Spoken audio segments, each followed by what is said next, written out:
deadlock in Sansad continues. When will this end is the point of discussion that is taking place. We have seen NDA MPs as well as opposition has been staging protest, and the Lok Sabha has been adjourned due to the disruption as well. Both the sides have been demanding answers from both the sides as well.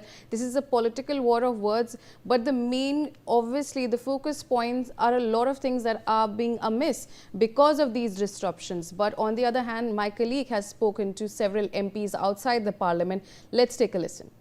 हमारे साथ कांग्रेस के senior सांसद प्रमोद तिवारी हैं। प्रमोद जी, जिस तरह से झारखंड में students पे लाठी चार्ज हुई और उसके बाद बीजेपी हमलावर दिख रही है, वो कह रही है कि सरकार जिस तरह से स्टूडेंट्स पे लाठी चार्ज, कई लोग घायल हुए और सरकार मानने को तैयार नहीं है।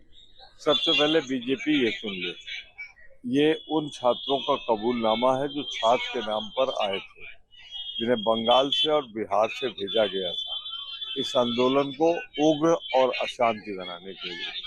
तो बीजेपी तुरंत के हाथ पकड़ी गई। आज उसकी मंशा भी जाहिर हो गई, उन्होंने झारखंड बंद का कर दिया। हम छात्रों पर कहीं भी किसी भी बल प्रयोग की निंदा करते हैं, आवश्यक नहीं है, लेकिन ये जो स्थितियां हैं बयान करती हैं बहुत कुछ कहानी। और एक बात और बहुत आश्वस्त कर दूं, वार्ता चल रही है, चलती रहेगी और एक शांतिपूर्ण समाधान निकलेगा।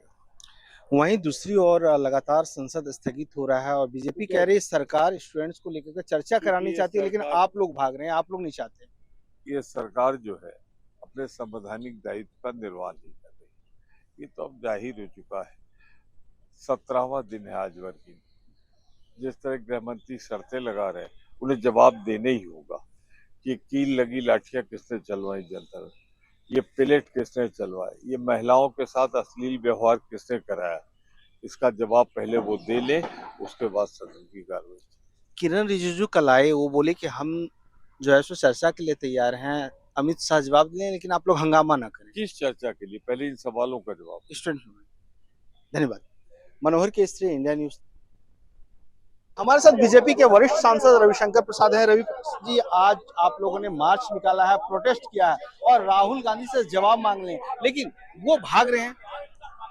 आज वो तो भागेंगे ही ना। झारखंड में लाठी चल रही है, आंसू गैस चल रहे हैं, बच्चे पिट रहे हैं और बच्चे क्या मांग कर रहे हैं? 6 परीक्षाओं में जो घपले हुए हैं, नौकरियां बिक रही हैं, आप सीबीआई की जांच कराओ। अनशन पर बैठे हैं, इस पर कुछ नहीं बोलते और यहाँ हल्ला करते हैं। और हम बहस को तैयार हैं, अमित शाह जी जवाब देने को तैयार हैं, लेकिन फिर भी वो बहस नहीं होने देते, क्योंकि बहस होगी तो राहुल गांधी कांग्रेस पार्टी की भी पोल खुलेगी। कांग्रेस के सांसद कह रहे हैं कि बाहर से स्टूडेंट्स को भेजा गया वहां पर। अब ये हताशा की बात, मुझे जवाब नहीं देना। वहां जनता कितनी है, छात्र कितने हैं, ये आप देख रहे हैं। और बड़ी बात है कितना घपला हुआ है, सारे में नौकरियां बिकती है भी स्पष्ट। धन्यवाद। मनोहर केसरी। राज्य सत्ता के जो सांसद है, सरकार के जो सांसद है एनडीए के, उनको प्रदर्शन करना पड़ रहा है। ऐसी स्थिति क्यों बनी? क्योंकि झारखंड के युवाओं के साथ जो अत्याचार हुआ है, उनको घायल किया गया है, उनके ऊपर लाठियां बरसाई गई हैं, यहाँ तक कि कंटीली तारे लगाई गई। क्या वो आतंकवादी थे जो कंटीली तारे लगाई गई हैं? क्या कसूर था झारखंड के युवाओं का? मेरा सवाल केवल इतना है, झारखंड के युवाओं के पक्ष में राहुल गांधी क्यों नहीं बोलते? झारखंड के मंत्री का इस्तीफा क्यों नहीं लेते? झारखंड की सरकार के खिलाफ कार्रवाई क्यों नहीं करते? क्योंकि वहां पर उनकी अपनी सरकार है।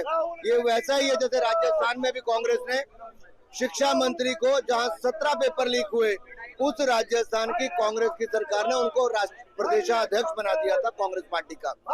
वैसे ही आज राहुल गांधी एक और तो अमित शाह जी से जवाब मांगते हैं। बिल्कुल, राहुल गांधी ने वीडियो जारी करके कहा कि अमित शाह सदन में आज जवाब दें। अमित शाह जी जवाब देने के लिए तैयार है, लेकिन राहुल गांधी कहाँ है? कांग्रेस पार्टी का है, वो भाग गए हैं। उनको पता जब चर्चा होगी अमित शाह जी जवाब देंगे तो उनके पास जवाब नहीं होगा कांग्रेस पार्टी के पास। ये अनुराग ठाकुर जिनका कहना है कि राहुल गांधी अमित शाह का जवाब सुनना नहीं चाहते। संजय शर्मा।